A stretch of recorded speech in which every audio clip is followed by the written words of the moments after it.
seat.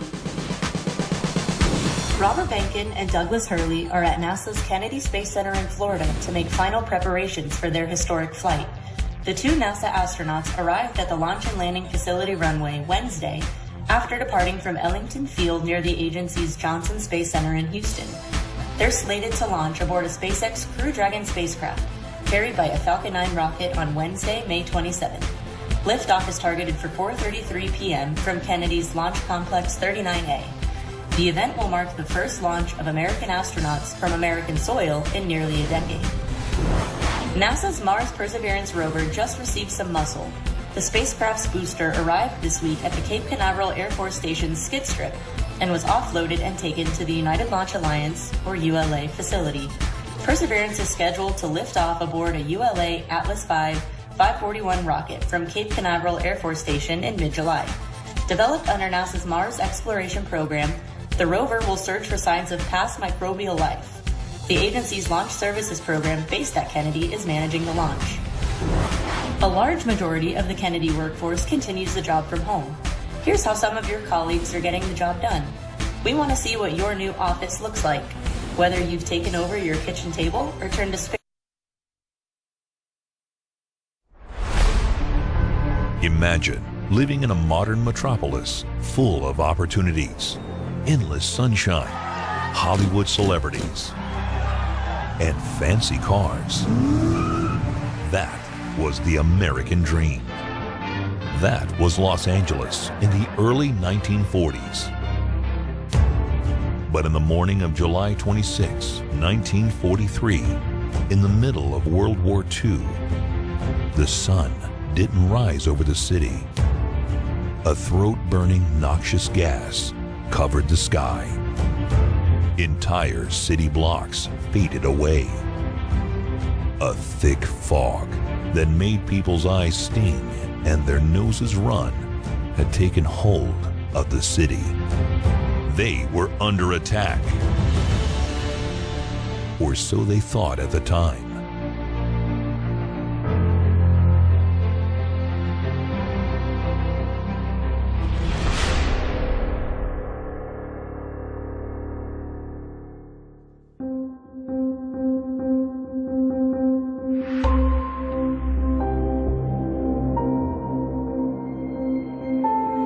But the attack didn't come from the outside. Massive wartime production facilities, a high increase in population, and the exhaust fumes of cars, combined with the geography of the valley, made the city a trap for air pollution.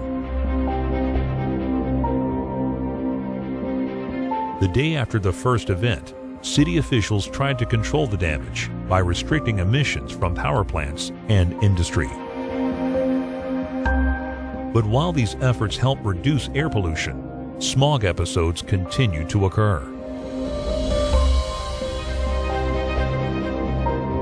Scientists discovered that volatile compounds, like the gases produced due to evaporation of gasoline during the refining process, and nitrogen oxides generated during the combustion inside car engines, both reacted with sunlight, creating a highly toxic gas, ozone. And sunlight isn't precisely something Southern California lacks. But this wasn't a localized phenomenon. Other U.S. cities also experienced high ozone concentration levels. These cases made society aware of the importance of keeping track of emissions and lead politicians to implement policies to improve the quality of the air we all breathe. Air quality is a serious global problem. More than 7 million people die per year due to the effects of air quality. There's many economies around the world that are growing, and what the United States has seen is that your economy can still grow while your air pollution levels are decreasing, but it takes some effort to do that.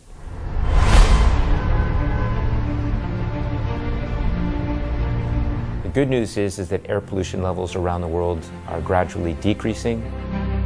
In fact, air quality trends have improved in the last decade as a result of policies developed to reduce air pollution. Back in the 1950s, Los Angeles had a really awful air quality problem. So when the Clean Air Act began, it was a commitment to cleaning up the air. But the actual legislation and the differences took a long time to put into place. And so here in Asia, we're at the beginning of that process. These nations that are still increasing in their standard of living and increasing in their pollution levels can learn from what's happened in the industrialized nations. We can have a more rapid decrease in pollution levels. Now we know how to put together effective policies to control air quality. Understanding that economic growth and industrial development bring air quality problems and knowing how to deal with it in the future is vital for us to keep progressing as a society. Now we have better tools, better technology, and more knowledge. We can act faster and more efficiently to address pollution issues.